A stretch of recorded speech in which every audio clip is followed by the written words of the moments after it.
amigos de nuestra población, estamos acá en la señal 3 de La Victoria y tenemos a una persona muy especial, una periodista, historiadora, Nancy Guzmán. Ella ha trabajado fundamentalmente sobre temas de derechos humanos, ha escrito libros sobre acontecimientos terribles que han acontecido principalmente en lo que tiene que ver con la dictadura, hablando por ejemplo de Osvaldo Romo, de Ingrid Holgerhoff, también ahora en temas más recientes, cómo ha funcionado el clan de los Edwards, cómo se ha articulado hasta ahora, generación tras generación, estableciendo su poderío aquí en el país.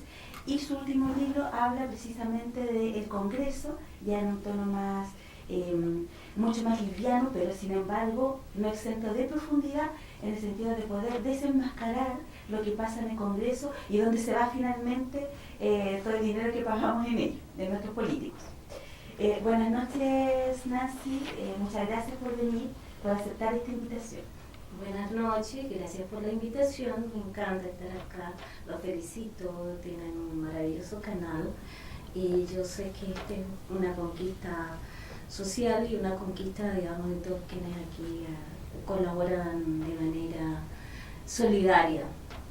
Sí, pero fundamentalmente hay un tema de solidaridad profundo, pero por lo mismo también agradecemos mucho que tú hayas tenido la gentileza de venir a este espacio.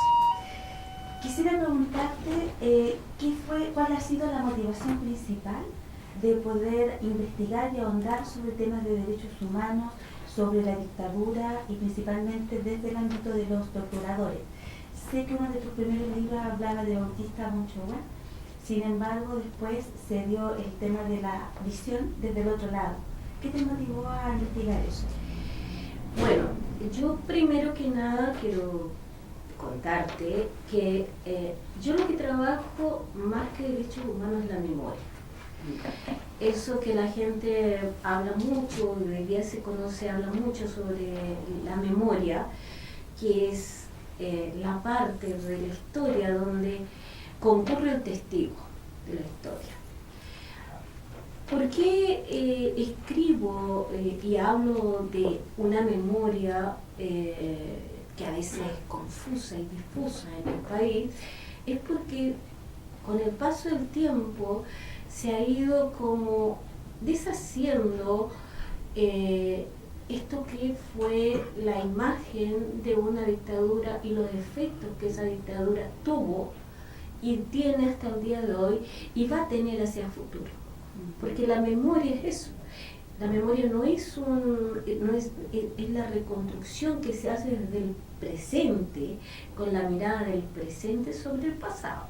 Claro. Y donde en ese pasado tenemos, a diferencia de la historia siempre se nutre de documentos, pero la memoria se nutre del testigo. Y eso fue descubierto por Walter Benjamin, que vivió la Primera Guerra Mundial, vivió la República de Weimar en Alemania, la crisis que hay después de la Primera Guerra Mundial, el crecimiento y el desarrollo de una izquierda fuerte en Alemania, y luego vive la Segunda Guerra Mundial. Entonces uno se da cuenta que entre la Primera Guerra Mundial y los hechos que estaban ocurriendo había un testigo. No como antes la historia que se contaba a muy largo plazo y se perdía ese personaje que había participado. Que quizás tiene que ver también con tomar en cuenta la subjetividad o la emoción de las personas que viven eso. Obvio. Porque se tomaba en cuenta la historia y por eso porque se buscaba la mirada distanciada en el fondo. Es que más allá de eso, la historia tenía un profundo carácter ideológico. Claro. Porque los historiadores eran siempre personas cultas, pertenecientes a una aristocracia, a una burguesía intelectualizada, y el que construye memoria no necesita, o sea, cualquier vecino, cualquier poblador puede hoy día construir su memoria, tiene los materiales a su alcance, tiene una grabadora que no es de muy alto costo, tiene un computador que le puede ayudar, puede tener una camarita con la cual grabarse y construir su propia historia. O sea, hoy día capturar los hechos de la historia resulta bastante interesante porque cualquiera puede ser hoy día protagonista de lo que va a ser finalmente la historia. Sí, pero sin embargo hay una validación también. Hay cierta historia que es la que se valida e incluso a nivel de lo que se enseña. Es como nosotros enseñamos cierta historia, ciertos hechos y que incluso todavía son controversiales.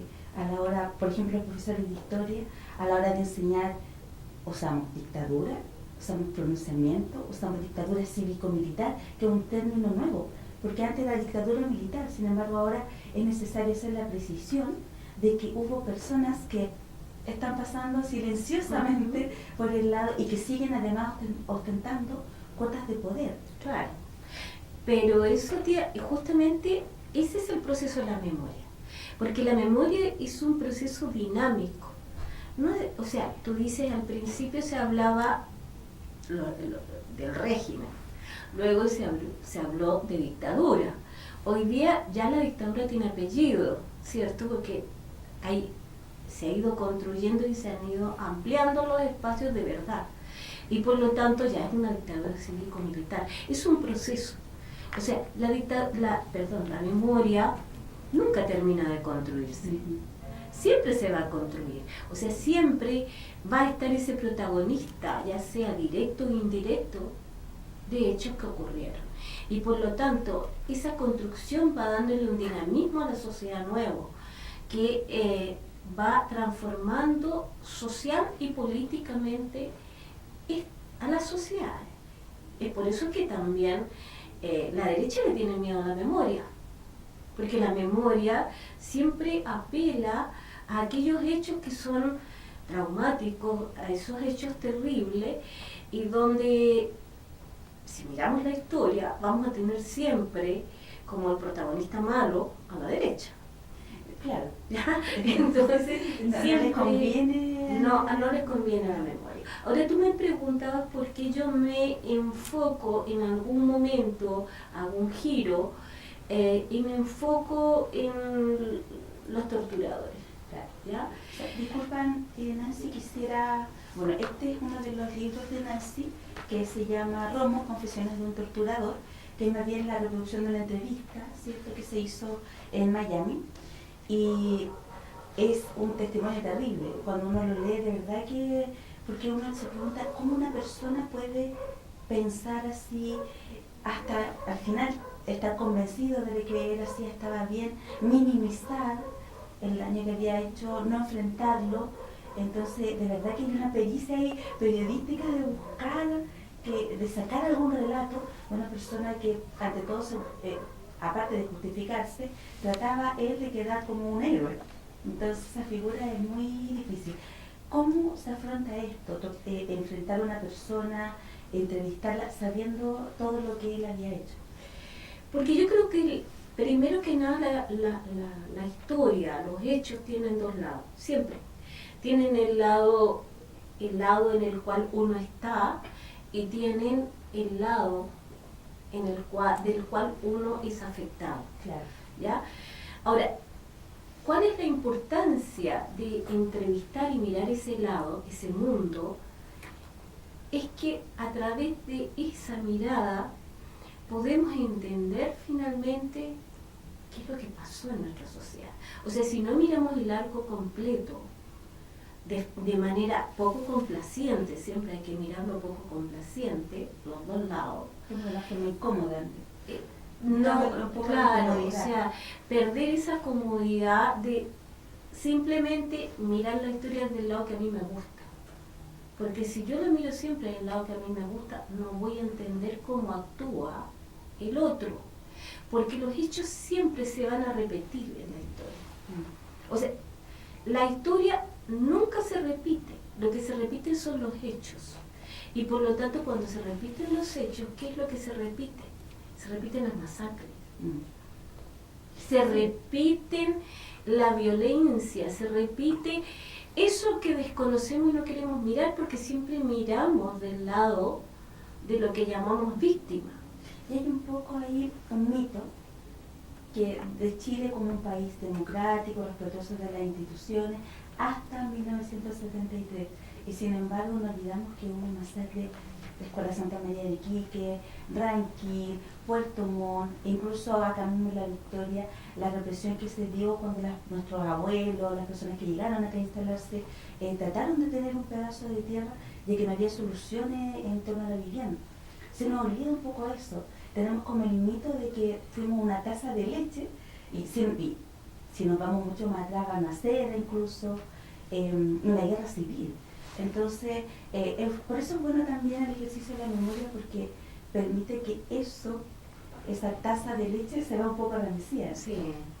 Bueno, nosotros los chilenos somos especialistas en mentirnos, o sea, nos hemos contado la historia de que somos un país republicano, democrático, que hasta el 73 irrumpen estas fuerzas armadas que, digamos, primero lo que se construye como memoria hegemónica, esta mirada de que las Fuerzas Armadas irrumpen en el 73 porque había un demonio que era la Unidad Popular, que te generaba cola, generaba desórdenes, generaba desabastecimiento, generaba gente que se tomaba todo.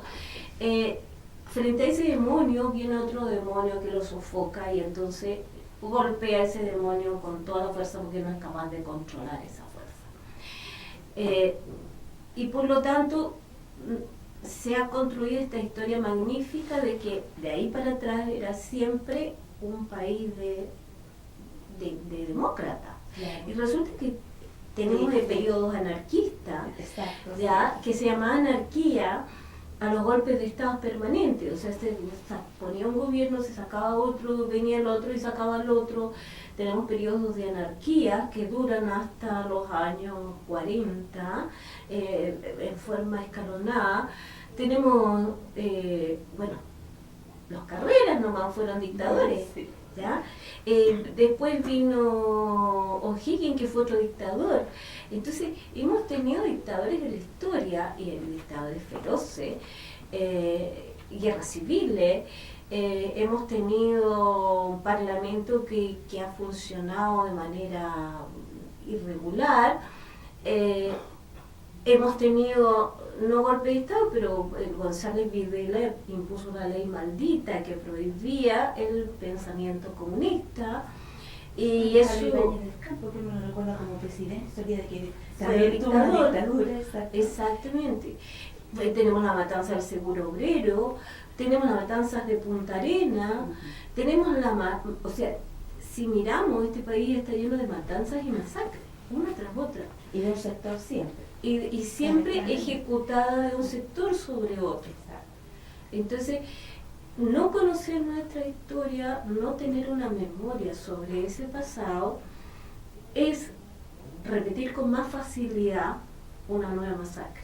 Y por lo tanto nosotros tenemos que saber cómo se inician las masacres, tenemos que saber cómo se generan estos personajes perversos, qué ideas tienen en la cabeza, cómo ellos finalmente construyen una ideología muy perversa que hace que estos sujetos desaten todas sus bajezas sobre otros seres humanos.